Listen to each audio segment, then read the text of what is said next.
Hey Barbies, welcome or welcome back to my channel. If you are new here, welcome, or if you're returning, welcome back. My name is Ashley, and in today's video I will be giving you guys tips and tricks on how to purchase your own car as a teenager. I'll be telling you guys my journey, how much I paid for my car, and so much more. I don't want to do too much rambling. I just want to jump straight into this video, but I will say purchasing a car as a teenager isn't an easy thing. It's a great accomplishment. Some of us are very tired, or most of us, hopefully all of us, are very tired of taking Ubers and Lyfts, asking people to take us places, asking our parents, and hopefully this video finds you good and gives you motivation to purchase your own car someday. If I can do it, all of you guys can do it. Without further ado, let's jump straight into today's video. So, where do I start? So I honestly want to let you guys know purchasing a car is not easy. That's the first thing I'm gonna say. Simply because it's a very long process. It's not just walking into the dealership, giving them cash, and going. It's so much more to it. So if you guys don't know, I am from New York City. Every state varies. Every state has their own rules and things that they go by. So let's track back. Some of these things I already discussed in my previous video before, and if you haven't watched that, pause this video now, go watch that, because it wouldn't make sense for you to watch this one without watching that one first. That one was about me purchasing my car. This one is about the steps in the process and how much I paid for it. So I want to first start by saying I wasn't going to get this car. This was not at the top of my list. It wasn't a car that I even thought about purchasing, to be honest with you guys. At first I wanted a Nissan. I wanted something simple, calm, and to just get me from point A to point B. But then I realized everyone has a short life, and if I want my dream car and I know what my dream car is at the moment and I have the money to purchase it, I'm gonna go ahead and do it. You know, sometimes you have to not always live in the moment, like, oh, okay, this is just for right now. Do what makes you happy and do the things that you desire to accomplish. So I wanted a Nissan. I was doing my research on the car. Then I realized I didn't really want that car anymore. It was nothing wrong with the car. I just didn't want it. Next, I was really looking into Mercedes-Benz. I know that's a luxury car. It's high maintenance. I'm high maintenance, so that wouldn't have been a problem. LOL. But yeah, so they are pricey. They're not like super expensive, but they're pricey cars. The reason I decided not to get it anymore is because I didn't see any sports cars in Mercedes-Benz, and then I fell in love with the idea of having a sports car. Next, I was looking into Camaros, the 1LT, the 1LS. I was looking into base models. So if I was to get a Benz, it would be a base model. If I was to get a Camaro, it would be a base model. Any car I would get, it would just be a base model, simply because I personally wanted a sports car, but I didn't want something like a Ferrari or nothing like that right now. Keep in mind, I am freshly licensed. It hasn't even been a year yet. I'm still learning the road. I'm not a pro. I don't want something to go super fast like a Dodge Charger to just speed and just, no, that wasn't, you know, I wanted something calm and simple, 4-cylinder, you know, does good on gas, but it's still a sports car. It still gives cute luxury, whatever. So I was looking into Mercedes-Benz, didn't see any sports cars for it, and I didn't see any that I saw some that I like, but that wasn't my route anymore, to be honest with you guys. I started looking into Camaros. I actually went to the dealerships. I went to a dealership in Queens. This was on summer vacation, by the way. So I went to a dealership in Queens. I don't think I went to any in the Bronx. But yeah, I was just looking at dealerships. I even went to go look at the cars. And I'm not gonna lie to you guys, some dealerships, people take you as a joke as a female. Especially as a teenager. As a female, you look young, they'll take you as a joke. So back then I went to the dealership for a Camaro, right? So I was looking into the Camaro, and I'm gonna put a picture on the screen, Camaro that I went to go view, and I really fell in love with Camaros. I love the idea of having one. It was just like a really nice, sleek car. So I wanted a black Camaro, a 1LT, but then I changed my mind. I was looking at Mustangs next. So I fell in love with Mustangs. So this was a very like, okay, I don't know what car I want. But then I fell in love with Mustangs. I started doing my research on it, how it is on gas. I started like learning everything about Mustangs. And then I was like, okay, I think I really do want a Mustang. So I went to go view some, and I knew the car was mine. Like, just by looking at it on the internet, I knew it was mine. So I went into the dealership and I looked at the car. This was when I knew, like, okay, the car is a good price. It's, you know, it looks good online. So I want to go into the dealership and I want to actually go look at it. So I went to look at it. I took my dad with me. This was actually New Jersey, so we had to travel to a different state, which was only about an hour and 30 minutes away. And we went to go look at the car. I fell in love with it. I was like, yeah, this is the one. So this actually only took us to visit the dealership like 3 times. Before I made the purchase in New Jersey, I found a place that sold Mustangs in Queens, and I actually went to go look at it, but I wasn't serious about the purchase. So it was just me viewing the car to see if it would actually suit me, if that makes sense. First time, I was like, yeah, this is the car. I want it. I don't want to look at anything else. This is the one. So then after that, we decided to come back a second time, and we actually started the process. We brought a mechanic with us to view the car, and we moved forward with the purchase. So that's that. Now I'm going to get into how much I paid for the car. I know you guys have been waiting for the number. So the total price of my car was $31,925.62. 30,000? Yeah. So I thought at first my budget was $30,000. I'm not gonna lie. Hey guys, so I'm gonna be cutting in throughout this video, and I wanted to let you guys know that my budget was actually $20,000 at first, and I thought that I could get a sports car for like $20,000. I didn't know much about car and car prices. Even when I went on the website, I thought the price there was the price that you'll get the car for, but of course it's dealer fees, taxes, and all that other stuff depending on the state you're in. So I had to be very for real with myself. Like, be for real. Like, you really think you're gonna get a good sports car from, like, you know, a new sports car for $20,000? I was like, okay, I have to increase my budget. I thought the car was $28,000 because this is a 4-cylinder, and the actual base model price, or like if you actually go on a Ford Mustang website, if you actually go on the Ford website, you'll see this car starting at $26,000. So I'm thinking, you know, $26,000, that's including taxes. That's how you know I didn't know nothing about purchasing a car. So I'm starting to call these places up. I see, okay, $26,000 on the website, and then the dealership wants $28,000 on the dealership website if they have the car. I'm like, okay, cool, you know, 28, that's not terrible, you know, it's a sports car, whatever, it's affordable. And I was looking for an affordable sports car, so let's pay the money. Why I come to find out they want an extra $4K, and then they calling that taxes and all that. I'm like, wait a minute. I know we in inflation, but y'all crazy. Y'all crazy. Like, they didn't even say tax not included. I'm just thinking, you know, $28K and boom, you get the car. But no, they want a whole extra couple thousands. I'm like, okay, fine. I'm making a big purchase.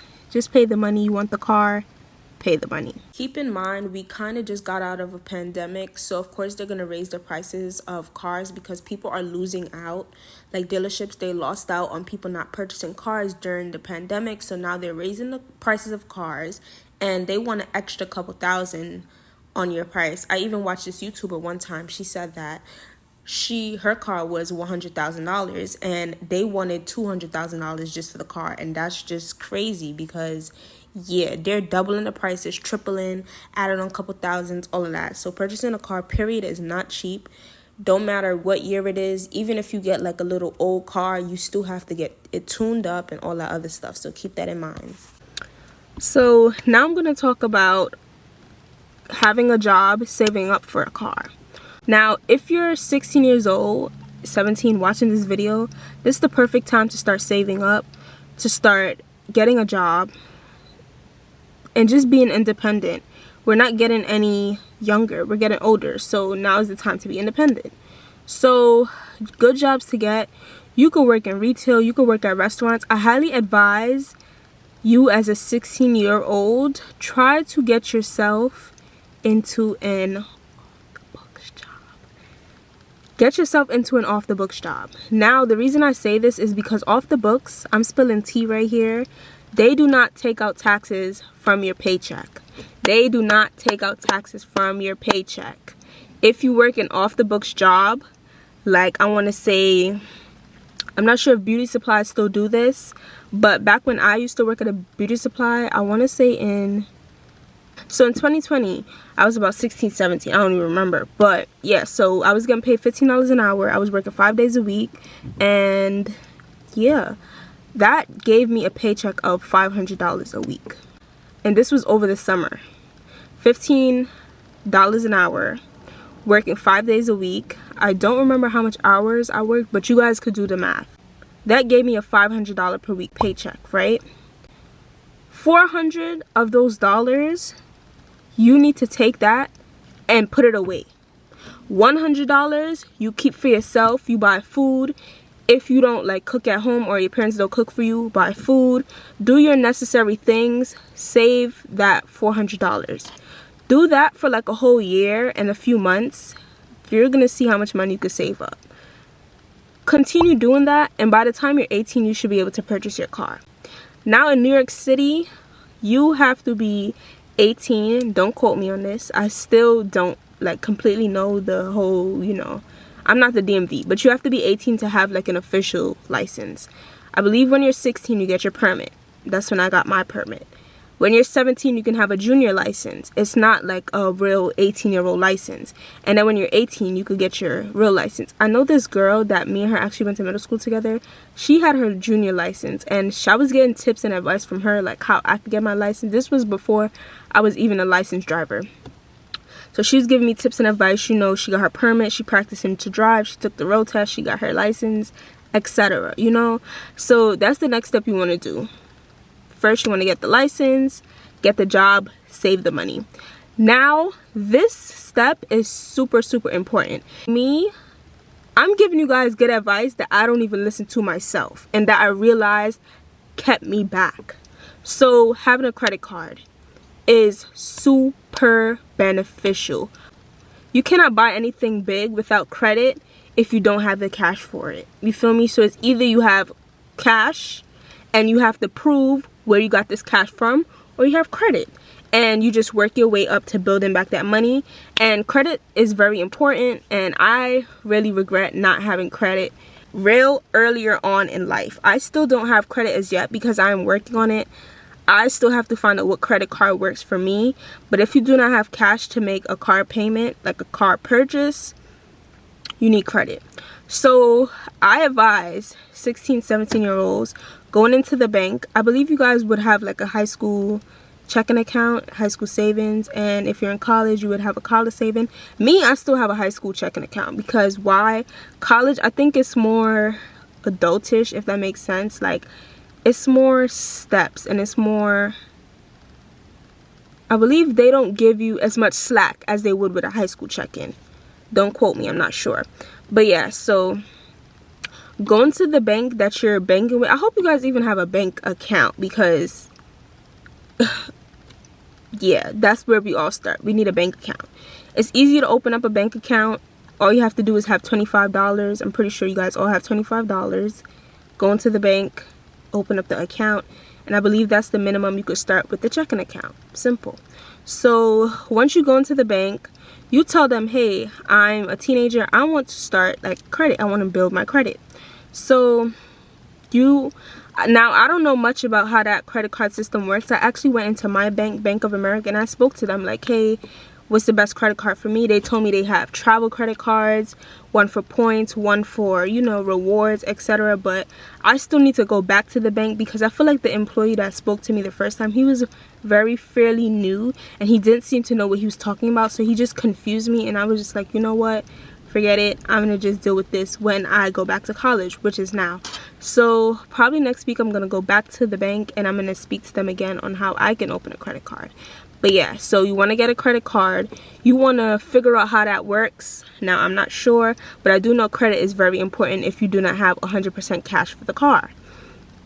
So once you get that credit card and you build your credit score, a good credit score could be anywhere from, don't quote me, but I think 650, 700, and then I think the highest is 800 or 850. So a good credit score, or a decent, would be 650. You want to have a good credit score. You want to build your credit so companies could be able to trust you and trust that you can make car payments.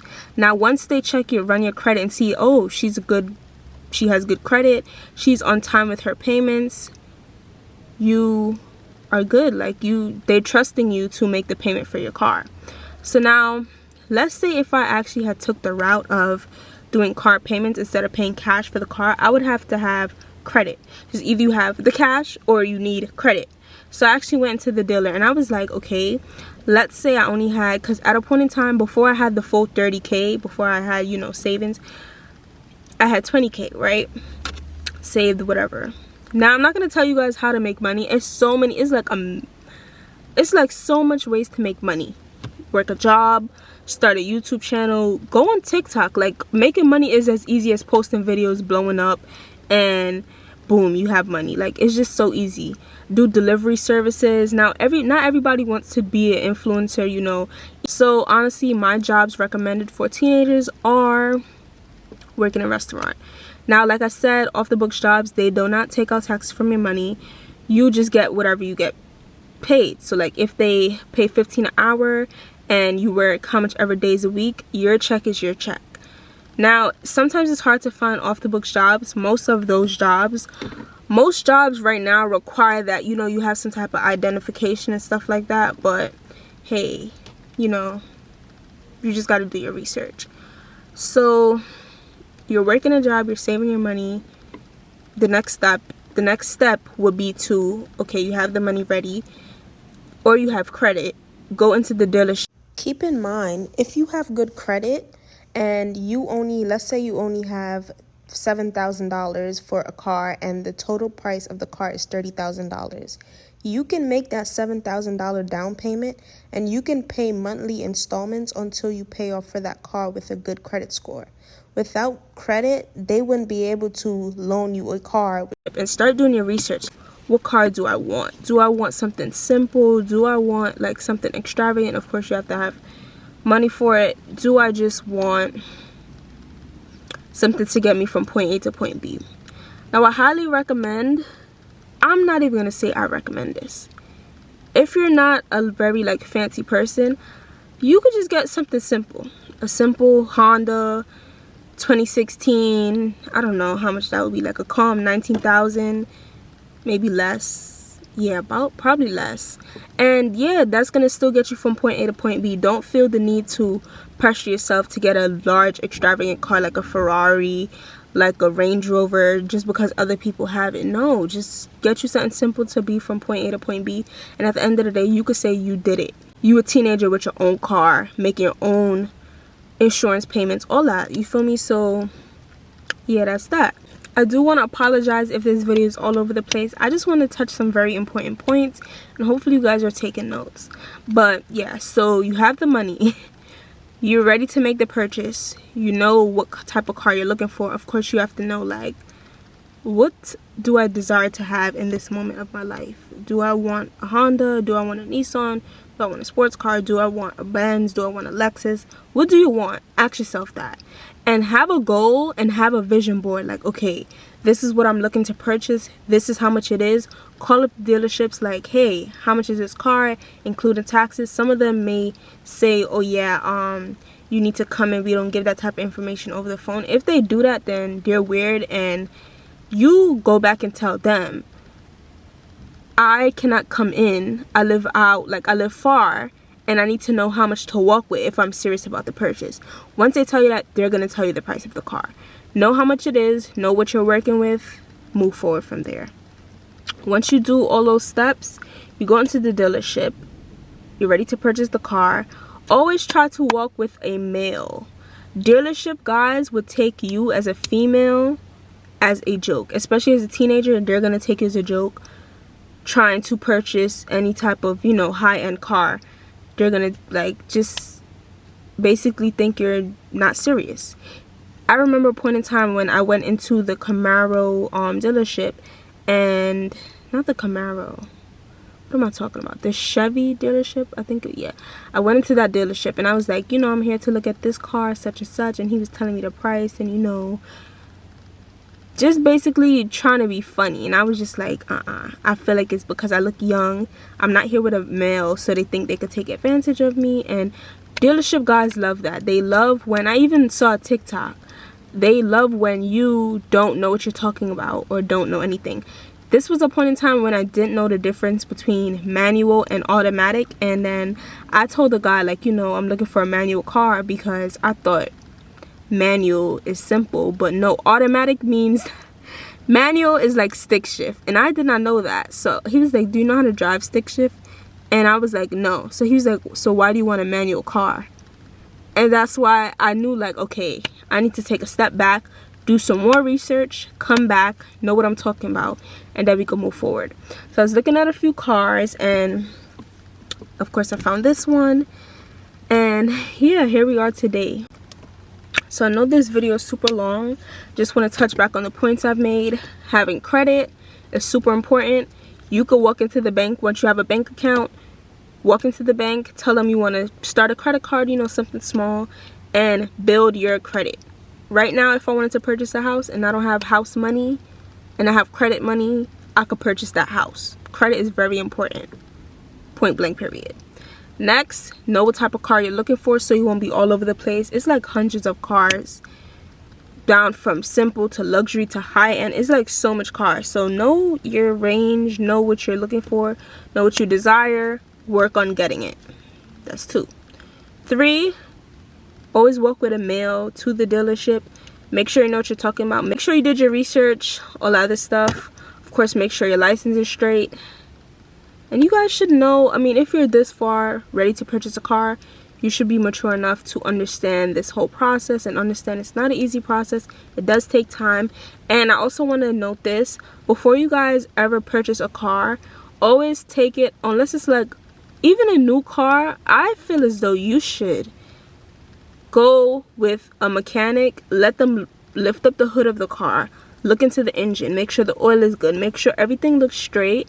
Of course, they'll know what to do. You might not know much about inside the engine of a car, but yeah, just make sure that looks straight.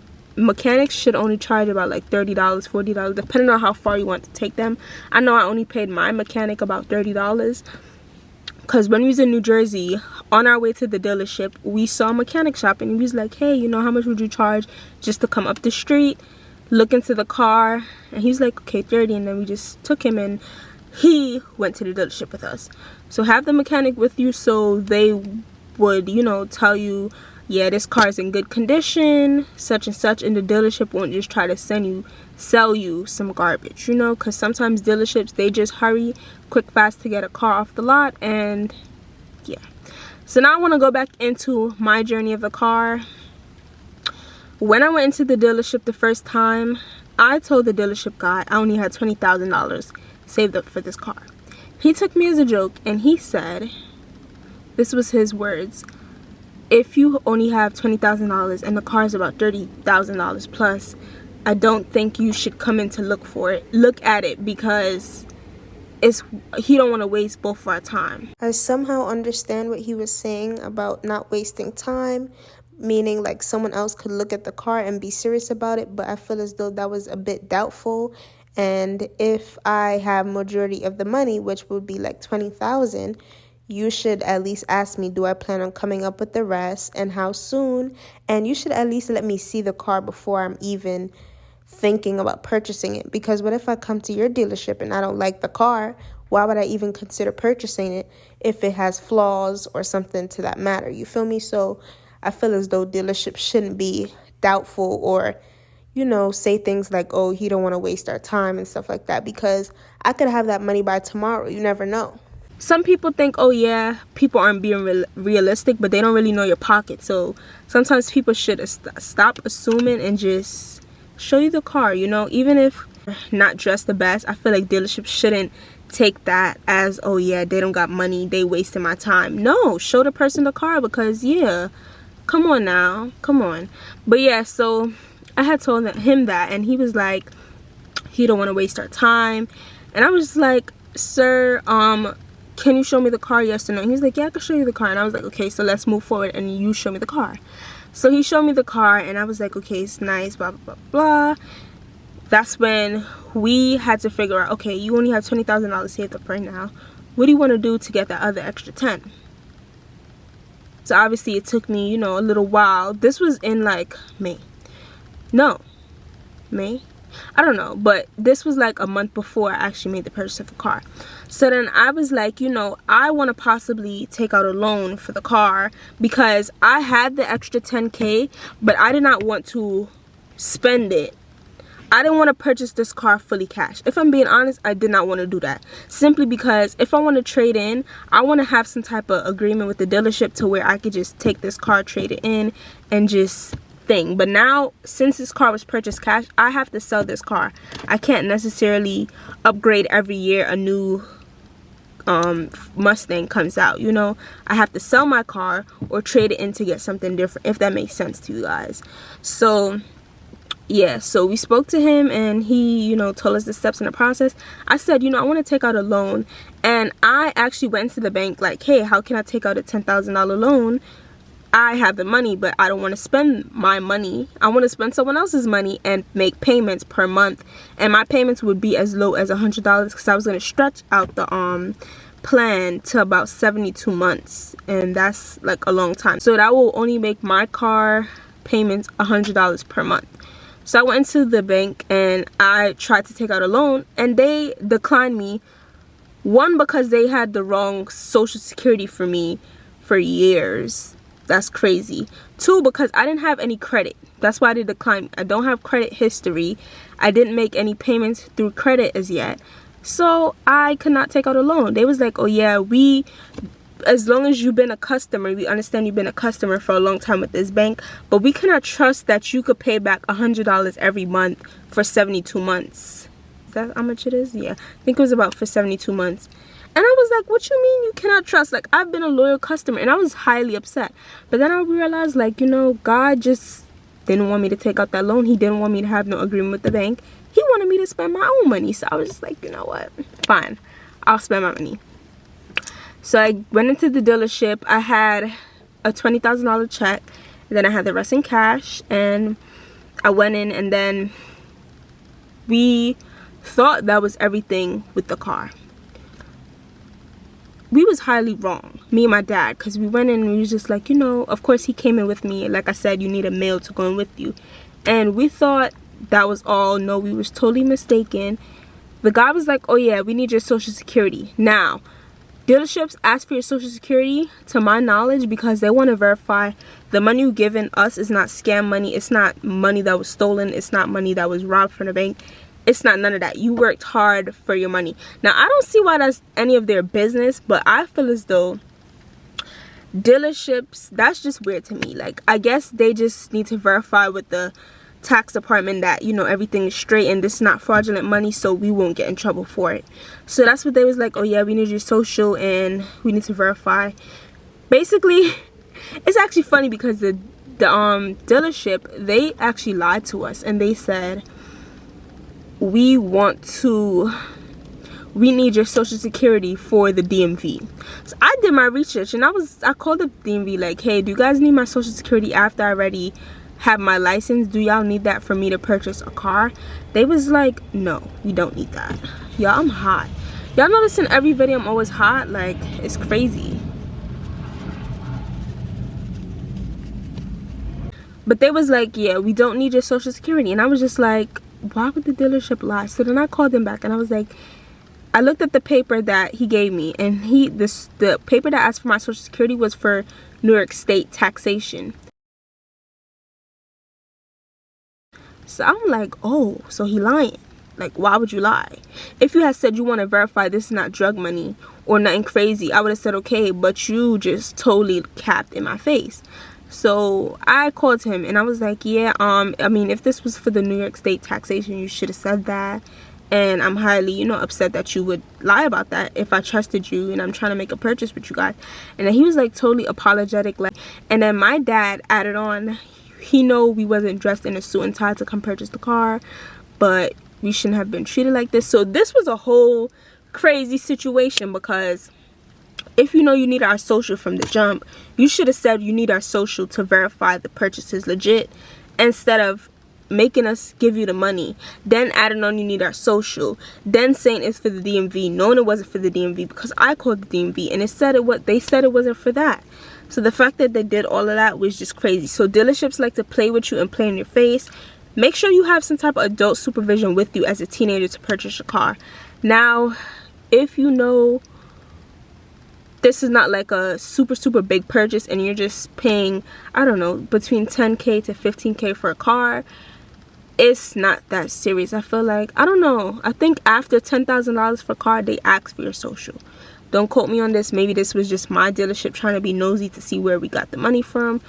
But yeah, that was weird to me. Moral of the story, dealerships like to play in your face, and they like to play like they don't have no type of sense sometimes. But yeah, I know this was me talking for a very long time. I hope you guys found very important parts of me speaking.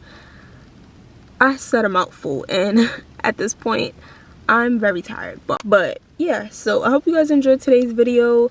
I will be doing a car tour and I will be decorating my car. Also, I want to let you guys know that if you do plan on purchasing certain sports cars, they do not come with seat covers. Like, you know how you could just purchase like a seat cover for a Honda on Amazon, or like Nissan or a Benz, because of the seat, the way how the seats are shaped for this car, for like the back seat, it's actually harder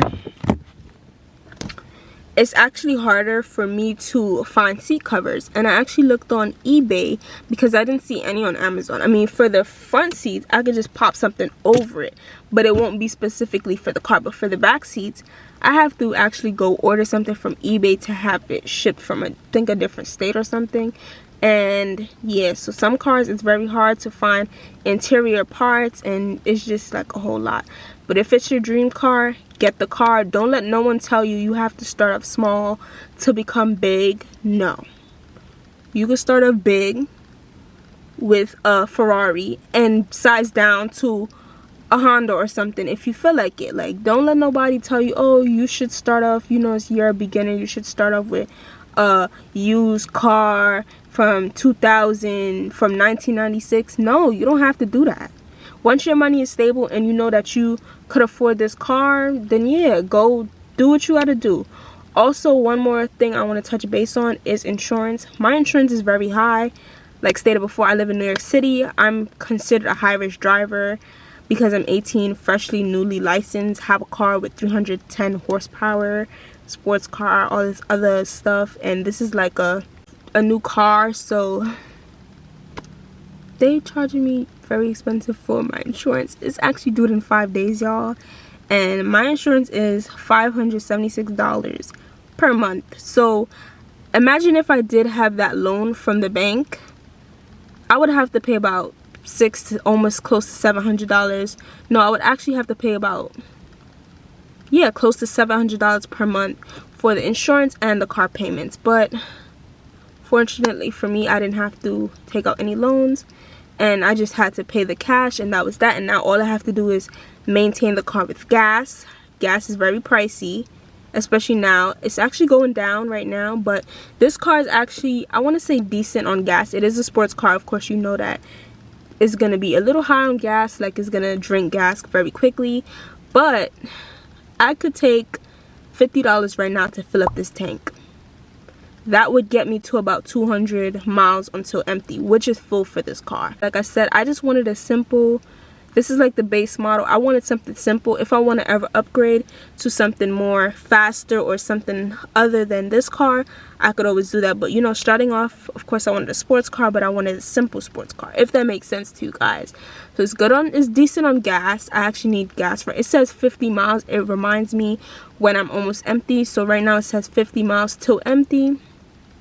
And yeah, I could be sitting right here with the car on and it will go down at least 4 miles, and I didn't even drive anywhere. So that's how these cars are. The other thing is you will need oil changes, but if it's a new car, you probably wouldn't need it until like a few months in.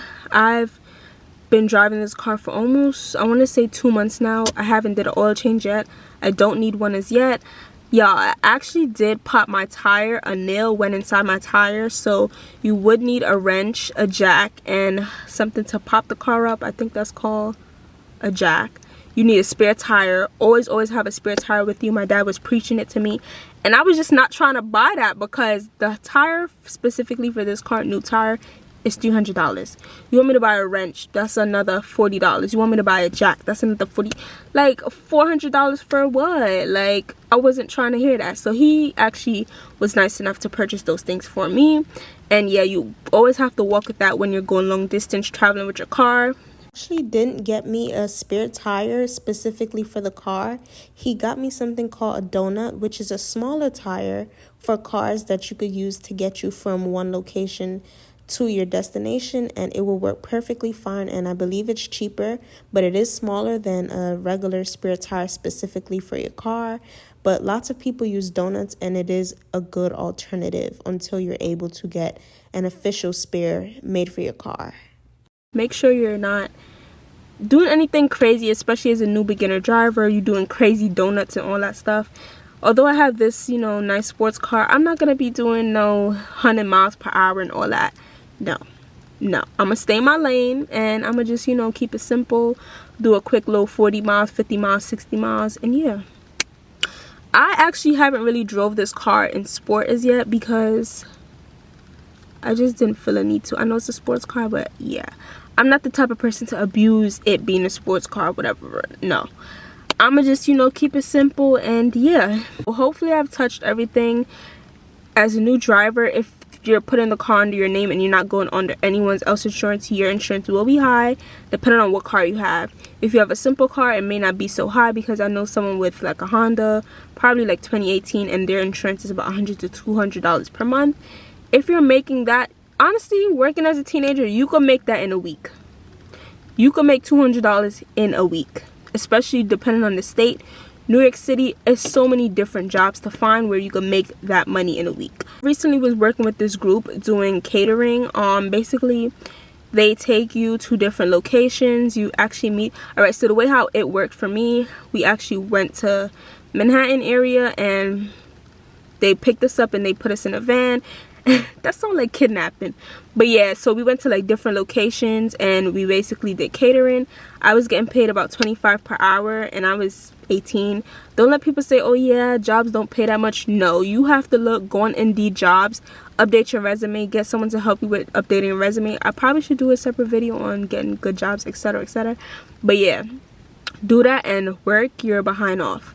Me, with that job, easy make $300 to $400 a day, especially if you're a bartender. Easy. Restaurants is definitely where it's at. If you want to make a car purchase, restaurants, doing hair, and any type of entrepreneurship. Now that's not always the case, because entrepreneurship, you could sometimes go downhill. Doing hair, doing nails, all that other stuff is all fun and games until your business possibly, I wish this on no one, fails. So it's always good to have like a backup plan. 9 to 5s, you always guaranteed a paycheck. Entrepreneurship, not really, depending on like if you're some famous type of celebrity or something. But y'all, I think I've said enough. My camera's actually gonna die. I've been talking for approximately 40 minutes now.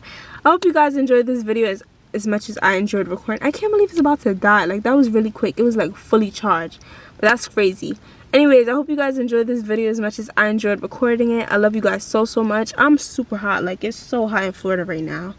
It's been about 100 degrees already, like crazy. I'm always hot in my videos.